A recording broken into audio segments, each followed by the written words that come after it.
જરૂર છે સમાજમાં આજે આ જાગૃતતા સમાજને લાવવાની જરૂર છે. કારણ જો આપણે જ એ ગાયોનું રક્ષણ નહીં કરીએ ને તો છાપું એમ કે છે કે ભવિષ્યની પેઢીને જો ગાય બતાવી હશે ને તો પ્રાણી સંગ્રહાલયમાં લઈ જવી પડશે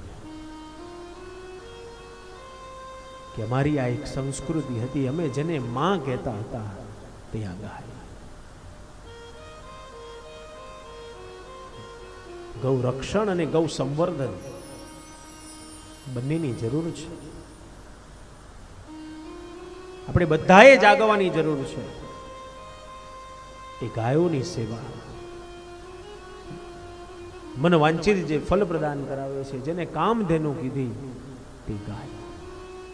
જૈન જ્યોતિષ શાસ્ત્ર એમ કે છે કે તમારા કુંડળીમાં જે નબળા પડેલા ગ્રહો છે એ ગ્રહોને ફરી બળવાન બનાવવા હોય તો 7 દિવસના 7 વાર પ્રમાણે એ 7 અલગ અલગ અનાજ એ ગાયોને ખવડાવો, પાણીમાં પલારો રાત્રે, અને બીજા દિવસે સવારે એ ગાયોને એ અનાજ ખવડાવો તો તમારા કુંડળીના નબળા પડેલા ગ્રહો પણ ફરી પાછા બળવાન બને છે. આ જૈન જ્યોતિષ શાસ્ત્ર કહે છે. એ ગાય આપણે બધા આજે હાથ પર હાથ રાખીને બેઠા છે, મને કશું આવડે નહીં, મને કશું ખબર પડે નહીં, મારું કોઈ સાંભળે નહીં. એ અજ્ઞાનતા છે, એ કાયરતા છે. એ વિચારને મગજમાંથી કાઢી નાખો. ભલે કોઈ ના કરે પણ હું તો કરું. કદાચ આપણું જોઈ અને બીજાને કંઈક પ્રેરણા મળશે, બીજાને કંઈક ઈચ્છા થશે કે ચાલો આપણે પણ કરીએ. ભલે થોડુંક તો થોડુંક પણ કરીએ તો ખરા. સમાજમાં જાગૃતતા લાવવાની જરૂર છે. પહેલાના યુવાનને યાદ કરો કે પહેલાનો યુવાન લગ્ન મંડપમાં બેઠો હોય, ભોજન કરવા બેઠો હોય કે પત્નીની સાથે બેઠા બેઠા વાતો કરતો હોય, પણ એના કાને અવાજ જાય કે પોતાનું ગોધન લૂંટાય છે તો મા ભોગના કાજે પોતાના પ્રાણના બલિદાન આપીને પણ એ ગાયોની રક્ષા કરતો હતો. આજના એ જ સમાજની એ વિકટ પરિસ્થિતિ, એ દુર્દશા કે આજનો એ જ સમાજ એ ગાયોને કતલખાને મોકલતો છે. એ સમયે એ ગાય ઉપર શું વેદના વ્યક્ત થતી હશે એ તો એ ગાય જ જાણી શકે. શું એને ખબર નહીં પડતી હોય કે મને કતલખાને મોકલે છે? એની જ્ઞાનેન્દ્રિય બહુ બળવાન છે, આપણા કરતા એડવાન્સ છે. એ અગાઉથી જાણી જાય છે કે મારે આ કરવાનું છે. એ સમયે એની શું વેદના થતી હશે? ક્યારેક જોજો, કતલખાનાના વિડીયો જોજો તો ખબર પડશે કે ત્યાં શું કામ ચાલે છે. ભૂલથી શાક સમારતા જો ચપ્પુ આપણા આંગળીમાં વાગી જાય તો આપણે કેવા કૂદાકૂદ કરીએ છીએ. જો એક સામાન્ય નાની છરી જો અડી જાય તો આપણાથી એ દુઃખ સહન ના થાય તો ક્યારેક વિચારો કે ગાયને શું દશા થતી હશે, ગાય કેટલું સહન કરતી હશે.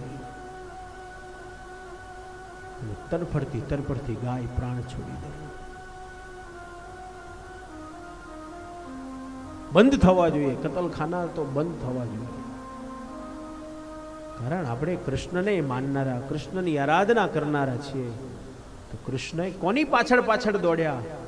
તો કૃષ્ણ ગાયોની પાછળ દોડ્યા છે. શાસ્ત્ર કહે છે ગાવો મેં અગ્રતઃ સંતુ, ગાવો મેં સંતુ પૃષ્ઠતઃ, ગાવો મેં હૃદય સંતુ, ગવામ મધ્યે વસામ્ય. શાસ્ત્ર કહે છે ગાયની આગળ કૃષ્ણ છે, ગાયની પાછળ કૃષ્ણ છે, ગાયના હૃદયમાં કૃષ્ણ છે, કૃષ્ણના હૃદયમાં ગાય છે, અને ગાયોની વચ્ચે કૃષ્ણ રહે છે. જો કૃષ્ણ આ સેવા કરતા હોય તો આપણે તો કૃષ્ણને માનનારા છે, કૃષ્ણની આરાધના કરનારા છે. તો આપણી તો પહેલી ફરજ છે કે આપણે બધાએ ગાયોની સેવા કરીએ. ભલે કદાચ ન કરી શકીએ ને તો વાંધો નહીં, દુઃખી થવાની જરૂર નથી. પણ એક કામ ચોક્કસ કરીએ કે કમસે કમ એટલું ધ્યાન રાખીએ કે મારી ગાય કાગળ ન ખાય, મારી ગાય પ્લાસ્ટિક ન ખાય, મારી ગાય કચરો ન ખાય. આટલું તો કમસે કમ ધ્યાન રાખો. કોઈ ગાયને કચરો ખાતા જુઓ ને તો એને એના મોઢામાંથી લઈ લો. કાગળ ડૂચો ખાતા જોતા હો, પ્લાસ્ટિક ખાતા જુઓ તો એના મોઢામાંથી છીનવી લો. એ ન ખાવા દો એને, કારણ એ એક સ્લો પોઈઝન છે. તમને બહારથી ગાયો રૂષ્ટપુષ્ટ દેખાતી હશે, પણ અંદરથી તો એ પ્લાસ્ટિકના ગઠ્ઠા છે. એના જઠરની આજુબાજુ, હોજરીની આજુબાજુ એ પ્લાસ્ટિક ચોંટી જાય છે. એ પચાવી શકતી નથી ગાય. અને ધીરે ધીરે પાચન શક્તિ એની મંદ પડતી જાય, ખોરાક ગાયોનો ઓછો થતો જાય અને ગાય એક દિવસ રીબાતી રીબાતી મરી જાય. ભલે બીજું કઈ ન ધ્યાન રાખીએ તો વાંધો નહીં, પણ આટલું ધ્યાન આપણે બધા જ રાખી શકીએ છીએ કે મારી વિશ્વસ્ય માતર, જગતની મા તે ગાય છે.